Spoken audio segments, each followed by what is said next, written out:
कहानी की शुरुआत मेलानी से होती है, जिसे एक सुरंग में किसी शत्रुतापूर्ण चीज द्वारा पीछा किया जा रहा है। बहुत कोशिश के बाद वह सतह पर पहुंचती है और थकी हुई बाहर निकलती है। तभी एक नकाबपोश व्यक्ति आता है और वह जान की भीख मांगते हुए रोने लगती है। नकाबपोश व्यक्ति अडिग रहता है और पिकैक्स उठाता है, घातक प्रहार के लिए तैयार। 1 साल बाद दोस्तों का समूह मेलानी की बहन क्लोवर की मदद के लिए जुटता है। उसकी गुमशुदगी को लेकर अब भी असहाय वह उस जगह सुराग खोजने की इच्छा रखती है जहां मेलानी आखिरी बार दिखी थी। उसके साथ उसकी दोस्त मेगन, पूर्व प्रेमी मैक्स और जोड़ी नीना और एबेल हैं। लड़कों को यकीन नहीं कि यह मिशन सफल होगा, लेकिन जब वे उसकी बहन की बात करते हैं तो क्लोवर नाराज हो जाती है, जैसे कि उसे जीवित नहीं मिल सकता। मेलानी ने जो आखिरी वीडियो भेजा वह हार्टले नाम के स्टोर के सामने था, जो एक गैस स्टेशन पर है। वहां पहुंचकर मेगन दोस्तों से हाथ पकड़कर घेरा बनाने को कहती है ताकि मेलानी की ऊर्जा महसूस हो सके। वह उतनी रहस्यमयी नहीं है जितनी वह। बाकी लोग आंखें घुमाते हैं, लेकिन क्लोवर सहमत होती है और वे सभी उसे नाराज न करने के लिए मान जाते हैं। ध्यान अचानक एक ट्रेलर के हॉर्न से बाधित होता है, जो रास्ता मांग रहा होता है क्योंकि समूह सड़क के बीच में होता है। फिर मेगन देखती है कि क्लोवर दूर चली गई है और पहले से ही दुकान में प्रवेश कर रही है। नीना मैक्स को पीछे नहीं आने देती, उसे याद दिलाते हुए कि उनका रिश्ता इसी नियंत्रणकारी व्यवहार से खत्म हुआ था। नाराज होकर वह उसके कई पार्टनर्स बदलने पर ताना मारता है और अबेल को जल्दी छोड़ दिए जाने की चेतावनी देता है, लेकिन वह लड़का मजाक में प्रतिक्रिया करता है और गपशप को अनदेखा कर देता है। दुकान के क्लर्क का नाम हिल है, जो कई वर्षों से वहां काम कर रहे हैं। वह फोटो से मेलानी को नहीं पहचानते, लेकिन क्लोवर को बताते हैं कि ग्लोर वैली के आसपास कई लोग गायब हो जाते हैं और यह कुछ मील आगे है। इस बीच दोस्त बाहर बहस कर रहे हैं, यह सवाल करते हुए कि क्या यह भयानक यात्रा क्लोवर के लिए अच्छी होगी। उनकी बहन के घर छोड़ने के बाद जब उनकी मां का निधन हुआ, एबेल और मैक्स सोचते हैं कि उसे इस दोहरी क्षति को समझना चाहिए, इससे पहले कि वह इतनी भावनात्मक घटनाओं के साथ यात्रा करे। मेगन और नीना असहमत हैं। वे कहती हैं कि क्लोवर यहां आने के लिए दृढ़ थी और अब सबसे महत्वपूर्ण बात उसका समर्थन करना है।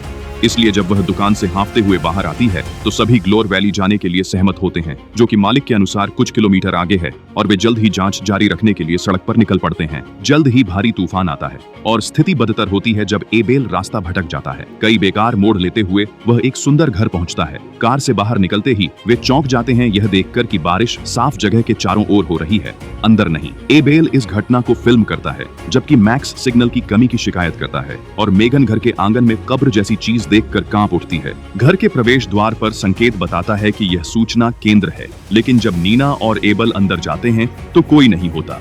सजावट अजीब है और दीवार पर खोपड़ी के ऊपर एक बड़ी रेत घड़ी है। बाहर क्लोवर को दूर एक आकृति दिखती है और उसे लगता है उसकी बहन की आवाज उसे बुला रही है। वह आकृति के पीछे जाती है और मैक्स उसका पीछा करता है, उसे वापस आने के लिए कहता है जैसे सूरज लगभग डूबने वाला होता है। जब वह उसे पकड़ता है और कंधे को छूता है तो वे फिर से सूखे क्षेत्र में होते हैं, जैसे वे ज्यादा नहीं चले हों। गेस्ट बुक में नीना को मेलानी के हस्ताक्षर बार बार मिलते हैं और हर बार वर्तनी और बिगड़ती जाती है। एबेल को एक दीवार मिलती है जो लापता लोगों के पोस्टरों से भरी है, लेकिन उन पर कोई संपर्क जानकारी या पीड़ितों के नाम नहीं है। फिर युवा लोग कमरे में इकट्ठा होते हैं और नीना चीख पड़ती है जब वह उलटी रेत घड़ी देखती है, जैसे किसी ने समय गिनना शुरू कर दिया हो। फिर एबेल कहता है कि उसकी कार गायब है और सभी बरामदे की ओर दौड़ते हैं, लेकिन बारिश में हेडलाइट्स और इंजन की धमकी भरी गर्जना देखकर वापस अंदर जाने का निर्णय लेते हैं। कोई विकल्प न देखकर समूह घर के अंदर खोज शुरू करता है और एक ऐसा हिस्सा पाता है जो रहने का स्थान लगता है। मेगन तहखाने में रेडियो से मदद बुलाने की कोशिश करती है, जबकि मैक्स तहखाने में खिड़कियों की अजीबता पर टिप्पणी करता है। फिर एबेल हॉलवे से आवाज की जांच करने जाता है और नीना उसकी देरी से चिंतित हो जाती है। जब वह उसे बुलाती है तो कोई जवाब नहीं आता। वह घबराई हुई अंधेरे हॉलवे में धीरे धीरे चलती है जब तक कि वह दूसरे कमरे तक नहीं पहुंचती, स्विच की तलाश में दीवार को टटोलते हुए। जब वह लाइट चालू करती है तो चौंक जाती है कि एक नकाबपोश आदमी उसे घूर रहा है और फिर एबेल पर हमला कर देता है, उसे 2 हिस्सों में काट देता है। नीना की चीखें सबको सतर्क कर देती हैं और मैक्स हत्यारे को देख लेता है, जबकि वह लड़कियों को समय पर चेतावनी देने में सफल होता है। मेगन और क्लोवर तहखाने की छाया में छिप जाते हैं, जबकि नकाबपोश व्यक्ति सीढ़ियों से नीचे उतरता है और आगंतुकों की तलाश शुरू करता है। मैक्स उस पर कुर्सी से हमला करने की कोशिश करता है, लेकिन असफल हो जाता है और उसका सिर एक नुकीली वस्तु से छेद दिया जाता है। 2 लोग अपनी सिसकियों को रोकते हैं क्योंकि पागल की कदमों की आवाज तहखाने में गूंजती है। क्लोवर चाकू पकड़ती है जब वह अलमारी के पास आता है जहां मेगन छिपी है। वह उसे बाहर खींचता है और उसका चेहरा जमीन पर पटकता है।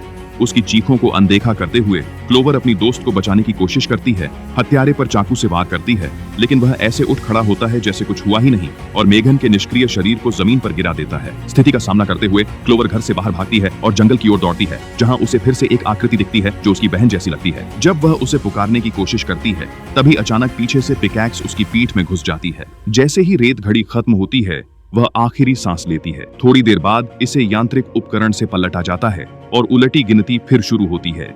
नीना डरी हुई होश में आती है और देखती है कि वह फिर से अतिथि पुस्तिका पर हस्ताक्षर कर रही है। वही दूसरों के साथ भी होता है और वे सभी उसी बिंदु पर लौट आते हैं जैसे उन्होंने रात की कल्पना की हो। कोई नहीं समझ पा रहा कि क्या हो रहा है और इसी बीच एबेल दिखाता है कि अब उनकी फोटो भी म्यूरल पर है। वह और मैक्स इसका फायदा उठाना चाहते हैं कि कार फिर से दिखी है और तुरंत निकलना चाहते हैं, लेकिन मेगन एक रहस्यमय टिप्पणी करती है जिससे लगता है कि कुछ उन्हें रोकेगा। जब सभी को एहसास होता है कि वे सचमुच समय में लौट आए हैं, तो लाइट्स झिलमिलाने लगती हैं और मुख्य दरवाजा जोर से धड़कता है। पहले ऐसा नहीं हुआ था। ये साफ हो जाता है कि पागल की चालों की भविष्यवाणी के लिए समय यात्रा का उपयोग भी संभव नहीं है। अचानक मेगन की तबीयत खराब होने लगती है और उसका शरीर चिंताजनक तरीके से मरोड़ खाता है। जब तक कि वह कुर्सी पर एक तीव्र चीख के साथ नहीं फैल जाती, तभी लाइट्स बुझ जाती हैं। जब कोई टॉर्च ढूंढता है तो कुर्सी खाली होती है और हर कोई गलियारे के अंत में एक डरावनी फुसफुसाहट सुनता है। आवाज का पीछा करते हुए वे मेगन को भित्ति चित्र के सामने हवा में तैरते हुए देखते हैं। उसकी आंखें काली हो जाती हैं।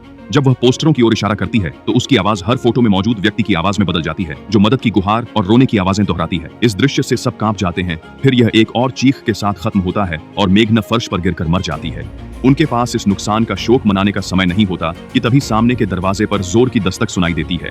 खिड़कियों से झांकने पर वे नहीं देख पाते कि कौन है और फिर एक रोती हुई आवाज मदद की गुहार लगाने लगती है, अंदर आने की भीख मांगती है। डरावनी बात यह है कि क्लोवर मेलानी की आवाज पहचानती है और दरवाजा खोलने की कोशिश करती है। दोस्त उसे रोकते हैं, लेकिन दूसरी तरफ मेलानी पर हमला सुनते ही वे भी अनिश्चित हो जाते हैं और क्लोवर को जाने देते हैं। हालांकि जब वह दरवाजा खोलती है तो पोर्च खाली होता है और अब साफ जगह के दूसरी तरफ एक छोड़ा हुआ घर है। अचानक एक अदृश्य शक्ति क्लोवर को पकड़ लेती है और उसे झोपड़ी में खींच लेती है, जबकि बाकी लोगों को पहले घर में धकेल देती है। हम देखते हैं कि किसी ने झोपड़ी के दरवाजे पर क्लोवर चुड़ैल के खिलाफ विद्रोह का नोट लिखा है। अंदर का दृश्य और भी भयावह है। लटके हुए पुतलों पर मास्क लगे हुए हैं और क्लोवर यह देखकर अपनी चीख दबा लेती है कि वह अकेली नहीं है। एक दुबली पतली बूढ़ी औरत ग्लोर वैली खदान हादसे की रिपोर्ट देख रही है।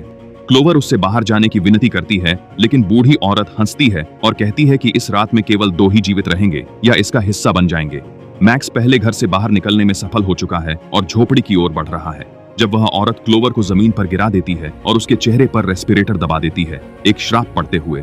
बूढ़ी औरत युवा लड़की के शरीर में प्रवेश कर जाती है, जिससे उसका शरीर विघटित हो जाता है। मैक्स चुपचाप झोपड़ी में घुसता है। अबेल नीना को भागने के लिए मनाता है, लेकिन कार में बैठते ही पछताता है। अबेल उसे दोस्तों को बचाने नहीं देता और इंजन स्टार्ट कर दरवाजे बंद कर देता है। तेजी से गाड़ी चलाता है। यह ज्यादा मददगार नहीं है, क्योंकि एक विशाल प्राणी जंगल के बीच में उभरता है, रास्ता रोकता है और एबेल को पीछे हटने पर मजबूर करता है। हालांकि दरवाजा खोलने से पहले ही नकाबपोश व्यक्ति हमला कर देता है और निना भी उसी भाग्य की ओर बढ़ती है। मैक्स झोंपड़ी में क्लोवर को खोजता रहता है और ऊपर जाने का फैसला करता है, जहां उसे एक छोटा खिलौना जोकर हिलती कुर्सी पर दिखता है।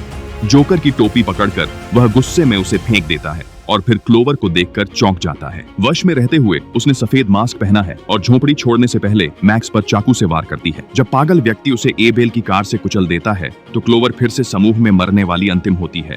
इससे रेत घड़ी पलट जाती है और सभी 5 उसी रात के बिंदु पर लौट आते हैं। बाथरूम में बंद होकर वे चुड़ैल के समय चक्र का विश्लेषण करते हैं और समझते हैं कि बचने का एकमात्र तरीका सुबह तक जीवित रहना है। अगर वे असफल होते हैं, जैसा कि पहले 2 बार हुआ है, तो वे फिर से उसी प्रारंभिक बिंदु पर लौटते हैं। हालांकि मेगन बताती है कि प्रयासों की सीमा होनी चाहिए 2 कारणों से। पहला, मेलानी और अन्य लापता लोग आसपास नहीं हैं, शायद वे हमेशा के लिए मर चुके हैं। दूसरा, उसके बाल झड़ रहे हैं और अन्य भी हर मृत्यु के साथ कमजोर हो रहे हैं और गिरावट के संकेत दिखा रहे हैं। बिना किसी योजना के वे सोचते हैं कि बाथरूम में सुबह तक रुककर चुनौती जीत लेंगे, लेकिन जल्द ही समझते हैं कि यह इतना सरल नहीं है। एबेल जोर से खांसने लगता है और सभी चिंतित हो जाते हैं, जब तक कि वह वहीं फट नहीं जाता, जिससे बाकी 4 लोग उसके अंगों से नहा जाते हैं। उन्हें एहसास होता है कि एबेल नल से पानी पीने वाला पहला व्यक्ति था और इससे पहले कि किसी को याद आता कि नीना दूसरी थी, वह भी फट जाती है। डरे हुए बाकी 3 लोग लिविंग रूम की ओर भागते हैं। फिर मेगन की बारी आती है, जिसका अंत और भी बुरा होता है, क्योंकि वह धीरे धीरे फट जाती है। क्लोवर और मैक्स ने भी पानी पिया था, इसलिए वह कहती है कि वह इस दोहराव को जल्दी खत्म करना चाहती है। मैक्स चौंक जाता है क्योंकि सुबह होने वाली है, लेकिन क्लोवर कहती है कि उन्हें मिलकर चुनौती जीतनी चाहिए। अगर वे दोनों रात भर जीवित रह सकते हैं तो शाप सिर्फ उनके लिए खत्म होगा और तीनों के लिए यह निश्चित मृत्यु होगी। उसकी बात मानने की कोशिश में मैक्स उसका गला दबाता है, लेकिन हिम्मत नहीं कर पाता और खुद भी फट जाता है। फर्श पर गिरते हुए क्लोवर दुकान के क्लर्क हिल के आगमन से चौंक जाती है। वह कहता है कि निष्क्रियता से खेल जीतना असंभव है, लेकिन इससे पहले कि वह और टिप्स दे सके, लड़की भी फट जाती है। रेत घड़ी घूमती है और हर कोई एक ही समय पर फिर से जाग जाता है, पहले से कम आश्चर्यचकित और अधिक थका हुआ। घर की तलाशी लेते हुए क्लोवर को डॉग एलन हिल का बिल्ला मिलता है और पता चलता है कि वह वास्तव में एक चिकित्सक है। वह वही है जिन्होंने ग्लोर वैली त्रासदी के बचे हुए लोगों के साथ काम किया था, जिसमें खदान धंसने के दौरान 1000 से अधिक लोग धरती में समा गए थे। मैक्स को सत्र के वीडियो मिलते हैं और वे डॉग हिल को एक अजीब घटना समझाते हुए देखते हैं। वह कहते हैं कि इस त्रासदी से प्रभावित होने के कारण अब बचे हुए लोग धीरे धीरे एक रूपांतरण से गुजर रहे हैं, जिससे वे अधिक से अधिक भयानक बनते जा रहे हैं। मेगन यह देखकर डर जाती है कि कभी कभी यह बाल झड़ने से शुरू होता है और सभी कांप उठते हैं जब हिल बताते हैं कि सीमा 11 रातें हैं। इसके बाद उसके मरीज वेंडिगो नामक प्राणी में बदल जाते हैं। वीडियो खत्म होते ही हिल की आवाज रेडियो से आती है और वह समूह से कहता है कि जीत संभव है, लेकिन इसकी कीमत बहुत अधिक है, क्योंकि उनमें से कम एक को बलिदान देना होगा। एबेल इस विकल्प को लेकर उत्सुक है और नीना फिर से उसके चरित्र की कमी से नफरत करती है। हिल के पास जवाब होने की उम्मीद में क्लोवर ग्लोर वैली के नक्शे पर सैनिटोरियम ढूंढती है और रेडियो पर थेरेपिस्ट से संपर्क करके बैठक तय करती है। उसके दोस्तों को लगता है कि यह जाल है और वे और भी शक करते हैं जब हिल कहता है कि वह मेलानी के साथ इंतजार कर रहा है। हालांकि एबेल अपने दोस्त को नहीं रोकता, उम्मीद में कि यह बलिदान माना जाएगा। हर कोई इस रवैये के खिलाफ विद्रोह करता है और नीना उसे रोकने के लिए पिकैक्स से मारती है। इस बीच बाकी 2 लोग क्लोवर की तलाश में जंगल में जाते हैं और वह उसके पास खड़ी होकर धैर्य से इंतजार करती है। नकाबपोश पागल जल्द ही आता है और वह उससे एबेल से शुरू करने को कहती है। इसी बीच क्लोवर का पैर जंगल में एक जाल में फंस जाता है और उसे एक बिल में खींच लिया जाता है। मैक्स और मेगन पास आ रहे थे जब उन्होंने संदिग्ध आवाज सुनी और एक वेंडिगो पेड़ की चोटी पर दिखा जो उन पर हमला करने वाला था। दोनों भाग जाते हैं, लेकिन मेगन ठोकर खाकर कांच की छत पर गिर जाती है। मैक्स उसे पकड़ नहीं पाता और छत टूटकर मेगन को भूमिगत कमरे में गिरा देती है। मैक्स देखता है कि कुछ उसकी टांगों से खींच रहा है और वह जल्दी से निकलने का फैसला करता है। क्लोवर अंधेरे में रेंगता है जब वह उसे ढूंढकर उसकी टांग को मुक्त करता है। तभी एक भयानक मुठभेड़ होती है जब मेलानी एक वेंडिगो में बदलकर प्रकट होती है और मैक्स खुद का बचाव करता है उस जाल से जो उसने क्लोवर के पैर से हटाया था। दोनों भागकर छिप जाते हैं, लेकिन क्लोवर रात फिर से शुरू करना चाहती है जब उसे सुनाई देता है कि मेगन कांच के टुकड़े से मर गई है। मैक्स इस बार उसकी मांग पूरी करता है और पानी की घूंट लेता है, जिससे उसका शरीर फट जाता है। जब रात फिर से शुरू होती है तो उनकी शारीरिक स्थिति बिगड़ जाती है और यादें भ्रमित हो जाती हैं। अतिथि पुस्तिका के हस्ताक्षरों से पता चलता है कि समूह ने ग्लोर वैली में 13 रातें बिताई हैं और इससे ज्यादा कोई नहीं टिक सका है। फिर क्लोवर को लगता है कि मेगन उनके साथ नहीं है और कोई उसे ढूंढ नहीं पा रहा। वह इस बार लौट कर नहीं आई और एबेल कहता है कि सीमा सबके लिए अलग हो सकती है, यह संकेत देते हुए कि शायद मेगन इस बार हमेशा के लिए चली गई। जब एबेल अपना फोन चेक करता है तो उसे पता चलता है कि पिछली रातों के कई वीडियो हैं। चारों खुद को भयानक दृश्यों में फंसा पाते हैं और अजीब तरह से मरते देखते हैं, जब तक कि एक दृश्य में डॉग हिल नहीं आते। वह जमीन पर पड़े शवों की जांच करते हुए शांतिपूर्वक सीटी बजाते हैं और एक सफेद दरवाजे से बाहर चले जाते हैं। फिर हम देखते हैं कि वीडियो मेगन रिकॉर्ड कर रही है और वह कहती है कि वह जवाब पाने के लिए थेरेपिस्ट का पीछा करेगी। वे देखना बंद कर देते हैं जब बाहर एक अलार्म बजने लगता है और वेंडिगोस की एक शोभा यात्रा धीरे धीरे घर की ओर बढ़ती है। क्लोवर का धैर्य टूट जाता है और वह दीवार से पिकैक्स उठा लेती है। कहती है कि वह भागने और छिपने से थक गई है। वह सबको इस यात्रा पर लाने के लिए माफी मांगती है और कहती है कि वह डॉक्टर का सामना करने और मेगन को बचाने को तैयार है। बाकी तीनों उसके साथ जाने का निर्णय लेते हैं और सफेद दरवाजे से एक लंबे गलियारे में जाते हैं। यह रास्ता पुराने ग्लोर वैली की ओर जाता है, जो अब भी ध्वस्तावशेषों में दबा है। पहले वेंडिगो के आने में ज्यादा समय नहीं लगता और सभी अपनी सांस रोक लेते हैं ताकि वह प्राणी उन्हें न देख सके। यह दूर जाता है, लेकिन दूसरा और करीब आता है और समूह जल्दी खुद को घिरा पाता है। वेंडिगो शहर के खंडहरों से युवाओं का पीछा करते हुए कांच की छत वाले कमरे तक पहुंचते हैं। वे दरवाजा बंद कर लेते हैं, लेकिन नकाबपोश उन्मादी उनके ऊपर है। वह जोर से पैर पटकता है, छत तोड़कर कमरे के बीच में उतरता है। समूह अलग हो जाता है। मैक्स क्लोवर से कहता है कि वह दूसरे दरवाजे से भागे और मेगन को ढूंढे। जब वह उन्मादी को उकसाता है, क्लोवर अंधेरे क्षेत्र में जाती है जहां मेलानी उसके वेंडिगो रूप में हमला करती है। यह देखकर कि प्राणी उसकी बहन नहीं रही, वह अब खुद के लिए लड़ने का निर्णय करती है और वेंडिगो को कांच के टुकड़े पर गिरा देती है, जिससे खतरा खत्म हो जाता है। उसी समय नकाबपोश पागल को तिकड़ी हरा देती है, जो अंततः जीतने के लिए मिलकर काम करती है। क्लोवर के रास्ते में एक और वेंडिगो आता है लेकिन वह चुपचाप रहकर और अपनी टॉर्च को बंद करके उसे चकमा देती है। आगे बढ़ते हुए वह पुराने सैनिटोरियम में पहुंचती है और देखती है कि मेगन एक गद्देदार कमरे में वेंडिगो के साथ फंसी है। राक्षस जंजीरों में बंधा है, फिर भी लड़की को पकड़ने की कोशिश कर रहा है जो कुर्सी पर बंधी है। क्लोवर कांच नहीं तोड़ पाती, जो हिंसक मरीजों को रोकने के लिए है, इसलिए वह मेगन से कहती है रुको। वह चाबी खोजने जाती है। वह हिल के कार्यालय में जाती है और मरीज की फाइल देखती है, साथ ही कैमरों से ली गई छवियों को दिखाने वाली स्क्रीन भी। हिल दरवाजा बंद करके आता है।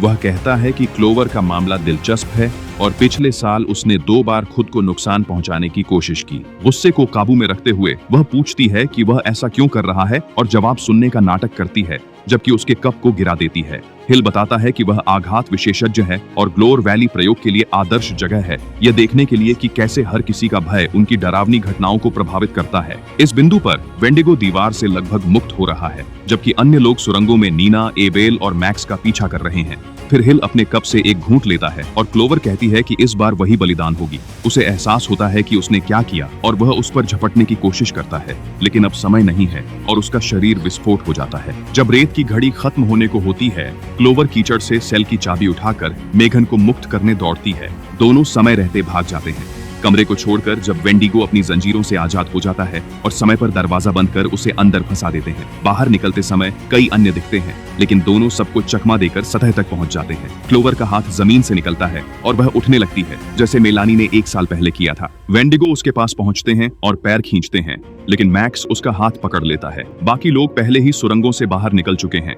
उनकी मदद से क्लोवर और मेगन भी बच जाते हैं और जैसे ही रेत का समय खत्म होता है, सूरज की पहली किरणें दिखती हैं। अंततः स्वतंत्र 5 दोस्त एबेल की कार में बैठते हैं और उस भयानक शहर को छोड़ देते हैं। हिल के कार्यालय में कैमरों में एक और कार आती हुई दिखाई देती है और हम डॉक्टर की भयावह सीटी सुनते हैं।